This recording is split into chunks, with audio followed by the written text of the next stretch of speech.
Hello viewers, আসসালামু আলাইকুম। এখন আমরা দেখব বস্ত্র ও পাট মন্ত্রণালয়ের অফিস সহায়ক নিয়োগ পরীক্ষার প্রশ্ন সমাধান। পরীক্ষাটি অনুষ্ঠিত হয়েছিল 9/5/2025 রোজ শুক্রবার। সময় ছিল 1 ঘন্টা, পূর্ণমান ছিল 40 মার্কের। এই যে এটি হচ্ছে আমাদের বস্ত্র ও পাট মন্ত্রণালয়ের অফিস সহায়ক পরীক্ষার মূল প্রশ্নটি। সময় ছিল 1 ঘন্টা, পূর্ণমান ছিল 40 মার্কের। প্রশ্নটি আপনারা দেখতে পাচ্ছেন। প্রথম প্রশ্ন হচ্ছে সীতার বনবাস কার রচনা, তারপর হচ্ছে শস্যবস্ত্র কোন সমাজের উদাহরণ। এই যে প্রশ্ন, এই প্রশ্নটার আমরা সমাধান করব। আপনারা ভিডিওটি না টেনে সম্পূর্ণ সমাধান দেখবেন, ইনশাল্লাহ সহজে আপনারা প্রশ্নটি আয়ত্ত করতে পারবেন এবং পরীক্ষার জন্য গুরুত্বপূর্ণ ভূমিকা রাখবে। প্রথম প্রশ্ন আমরা দেখতে পাচ্ছি সীতার বনবাস কার রচনা। সীতার বনবাস হচ্ছে ঈশ্বরচন্দ্র বিদ্যাসাগরের রচনা। 2 নম্বর হচ্ছে শস্যব্যস্ত কোন সমাজের উদাহরণ। শস্যব্যস্ত হচ্ছে শশকের ন্যায় ব্যস্ত, অর্থাৎ শস্যব্যস্ত এটি হচ্ছে উপমান কর্মধারয় সমাজ। 3 নম্বর প্রশ্ন রয়েছে বিপরীত শব্দ লিখুন। প্রাচ্য, প্রাচ্য এর বিপরীত শব্দ হচ্ছে প্রতীচ্য। 4 নম্বর প্রশ্ন রয়েছে আলোয় আধার কাটে বাক্যে নিম্নরেখ শব্দটি কোন কারকে কোন বিভক্তি। করণ কারকে সপ্তমী বিভক্তি।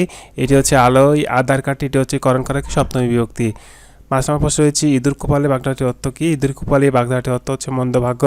6 নম্বর প্রশ্ন রয়েছে কর দান করো যে এক কথায় কী হবে, করত।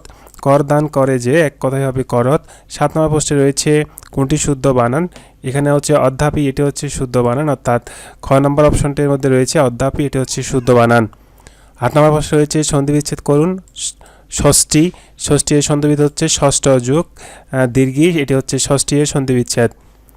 তারপর আমরা দেখব 9 নম্বর প্রশ্ন উত্তরের সমাধান। 9 নম্বর প্রশ্ন উত্তর রয়েছে নিম্নোক্ত বিষয়ে 4টি বাক্য একটি অনুচ্ছেদ লিখুন। শিষ্টাচার সম্পর্কে লিখতে বলছে। আমরা শিষ্টাচার সম্পর্কে যে বাক্যটি লিখেছি সেটা হচ্ছে শিষ্টাচার হলো সামাজিক ভদ্রতা ও সৌজন্যবোধ। এটি ব্যক্তি ও সমাজের মধ্যে সহোদর্য বজায় রাখতে সাহায্য করে।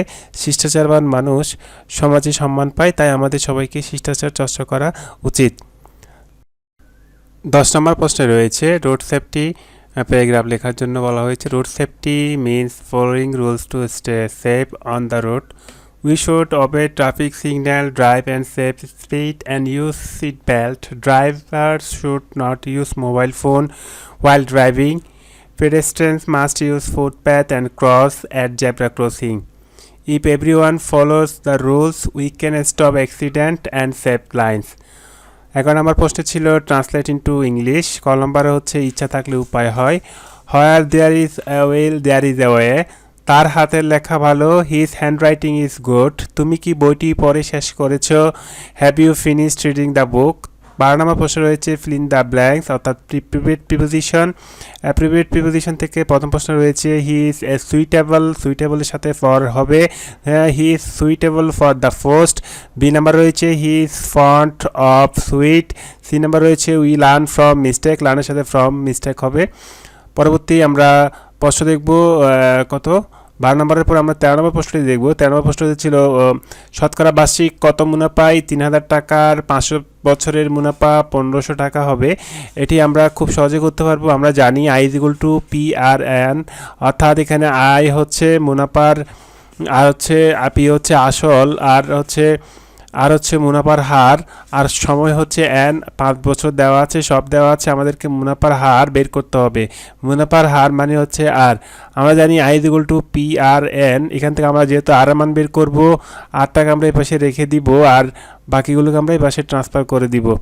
আমরা মানগুলো বসিয়ে দিব। মানগুলো বসিয়ে দেওয়ার পরে আমরা কাটাকাটি করব। কাটাকাটি করার পর আমাদের এখানে 10% থাকবে। এটি হচ্ছে মুনাফার হার 10%। 14 নম্বর প্রশ্নটি ছিল 9s² মাইনাস 9x মাইনাস 4কে উৎপাদকে বিশ্লেষণ করুন। উৎপাদকে বিশ্লেষণ করলে আমরা s² সহগের সাথে লাস্টের যে সংখ্যাটি আছে সেটা আমরা গুণ করব। গুণ করার পর আমরা উৎপাদকের যে ভাঙ্গানোর নিয়মটা রয়েছে আমরা সেটিকে লসাগু করে ভাঙ্গাবো। ভাঙ্গালে আমরা দেখা যাচ্ছে 3 × 12 = 36। 36 12 থেকে 3 চলে গেলে হচ্ছে 9x। এভাবে মিলতেছে তাহলে আমরা দেখবো এখান থেকে কি কমন যাচ্ছে, 3x কমন যাচ্ছে, 3x কমন গেলে 3x থাকবে আর -4 থাকবে, +1 কমন নিলে 3x - 4, তাহলে উত্তর হচ্ছে 3x - 4 আর ব্র্যাকেটের বাইরে আছে 3x + 1। এটি হচ্ছে উৎপাদকের বিশ্লেষণের আনসার। আশা করি আপনারা বুঝতে পেরেছেন। আমরা এরপরে 14 নম্বরের পরে 15 নম্বরটা প্রশ্নটি দেখব। সেটি হচ্ছে বাহুভেদে ত্রিভুজ কত প্রকার ও কী কী নির্ণয় করতে বলা হয়েছে। বাহুভেদে ত্রিভুজ হচ্ছে 3 প্রকার, একটি হচ্ছে সমবাহু ত্রিভুজ, একটা হচ্ছে সমদ্বিবাহু ত্রিভুজ আর একটা হচ্ছে বিষমবাহু ত্রিভুজ। 16 নম্বর প্রশ্ন রয়েছে, সংক্ষেপে উত্তর দিন। 10টি প্রশ্ন রয়েছে, আমরা 10টি প্রশ্নের উত্তর দিব। ক নম্বর রয়েছে, বাংলাদেশের তেল শোধনাগারটি কোথায় অবস্থিত। এটি অবস্থিত হচ্ছে চট্টগ্রাম জেলায়। তারপরে রয়েছে জাতীয় স্মৃতিসৌধ কত একর জায়গার উপর প্রতিষ্ঠিত। জাতীয় স্মৃতিসৌধ হচ্ছে 84 একর জায়গার উপর প্রতিষ্ঠিত। বরেন্দ্রভূমির মাটির রং কেমন। বরেন্দ্রভূমির মাটির রং হচ্ছে ধূসর ও লাল। তারপরে প্রশ্ন দেখা যাচ্ছে, বাংলাদেশের দক্ষিণের সীমানা কি। বাংলাদেশের দক্ষিণের সীমানা হচ্ছে বঙ্গোপসাগর। নম্বরে রয়েছে, বাংলাদেশের প্রাচীন জাতি কোনটি। বাংলাদেশের প্রাচীন জাতি হচ্ছে দ্রাবিড়।